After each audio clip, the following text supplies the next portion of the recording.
મેં રવા માટે એક નાની વાટકી રવો લીધો છે. એક વાટકી રવો છે તો એના માટે આપણે 2 વાટકી પાણી લીધું છે. એટલે આપણે ધ્યાન રાખશું 2 વાટકી પાણી જોઈએ. પાણી આપણે ગરમ કરવા દેશું. ત્યાર પછી પાણીમાં 1 ચમચી આપણે મીઠું નાખશું. 1 અડધી ચમચી જીરું નાખશું. પાણી આપણે ગરમ થાય છે. રવો છે તે આપણે ધીમે ધીમે એડ કરશું એટલે કારણ કે ગાંઠા ન થઈ જાય એટલા માટે આપણે થોડો નાખી અને હલાવશું.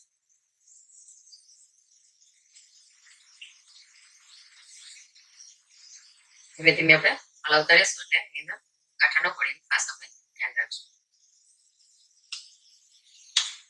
ધીમે ધીમે એને પાકવા દઈશું, હલાવતા રહીશું. આપણે 1 ચમચી ઘી એમાં નાખશું. ચમચી આપણે ઘી નાખવાથી એમાં ટેસ્ટ બહુ સરસ આવે છે. એની જગ્યાએ આપણે તેલ પણ નાખી શકાય, પણ તેલ કરતા એનો ટેસ્ટ સરસ આવે છે.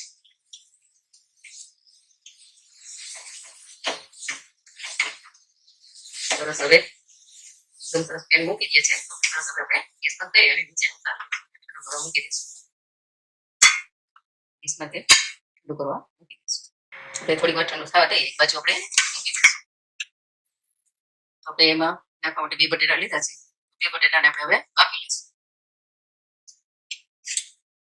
બટેટા બફાઈ ગયા છે તો એની છાલ ઉતારી અને આપણે ખમણી લઈશું. બટેટાને આપણે બાફીને ફોલી લીધા છે તો હવે આપણે એમાં ખમણી લઈશું.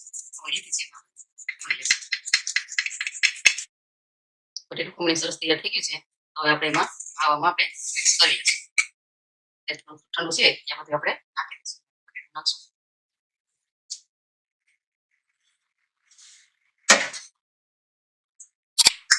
અડધી ચમચી આપણે ગરમ મસાલો નાખશું. 1 ચમચી આપણે ચાટ મસાલો નાખશું. ચટણી પણ નાખી શકાય અને ચીલી ફ્લેક્સ પણ નાખી શકાય. ચીલી ફ્લેક્સ અડધી ચમચી નાખશું. 1 ચમચી લીંબુનો રસ છે તે નાખીશું. કોથમરી છે તે પણ નાખશું. હવે તે બધું આપણે લાવીને મિક્સ કરી લઈશું.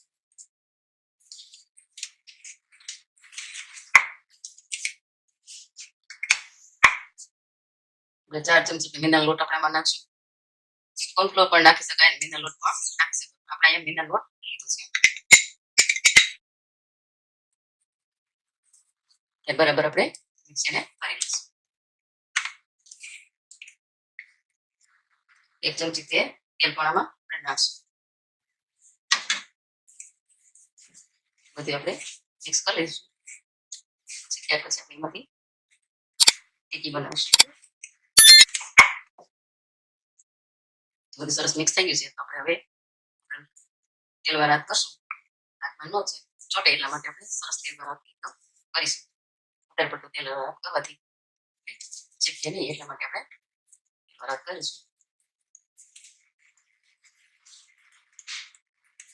સરસ આપણે શેપ આવે એ રીતે આપણે ટીકી બનાવી લઈશું. સરસ આપણે ટીકી તૈયાર થઈ ગઈ છે એ રીતે આપણે બધી ટીકી બનાવી લઈશું.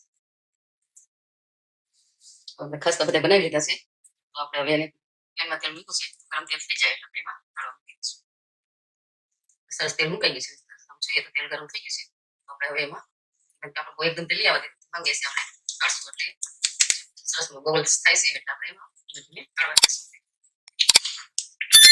થોડીક વાર પછી આપણે એને બદામ કિલો થાય પછી એને હલાવશું. ત્યાર પછી એને ફેરવશું. ત્યાં સુધી આપણે એને તળવા દઈશું. રીખાય નહીં એના માટે આપણે ધ્યાન રાખશું. 2 મિનિટ થઈ ગઈ છે તો આપણે હવે જોશું. વેળવી આપણે એને ફેરવી નાખશું. તળવા દઈશું. હવે આપણા ખાસ તળાની સરસ રેડી થઈ ગયા છે, હળવા થઈ ગયા છે તો આપણે હવે એને કાઢી દઈશું.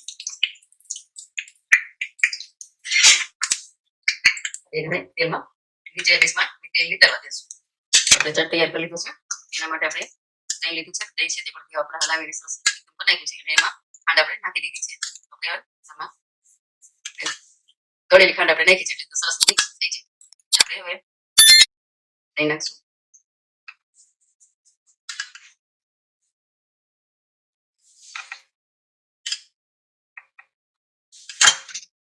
એ પછી આપણે શેકેલ જીરું છે તે નાખશું.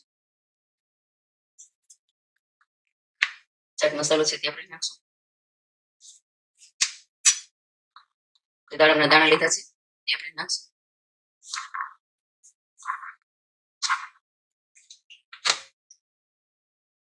લીલી ચટણી લીધી છે તે પણ આપણે નાખશું.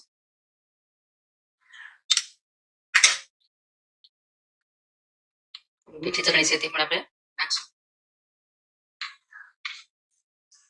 ઝીણી સેવ છે નાખશું. દહીં છે થોડું પાછું આપણે નાખશું. દહીં જેમ વધારે હોય એમ સ્વાદ સરસ આવે સ્વાદ માટે આપણે સરસ દહીં નાખશું. આપણે લીલી કોથમરી લીધી છે ખીચડી સરસ લીધી છે તો આપણે તે કોથમરી નાખશું.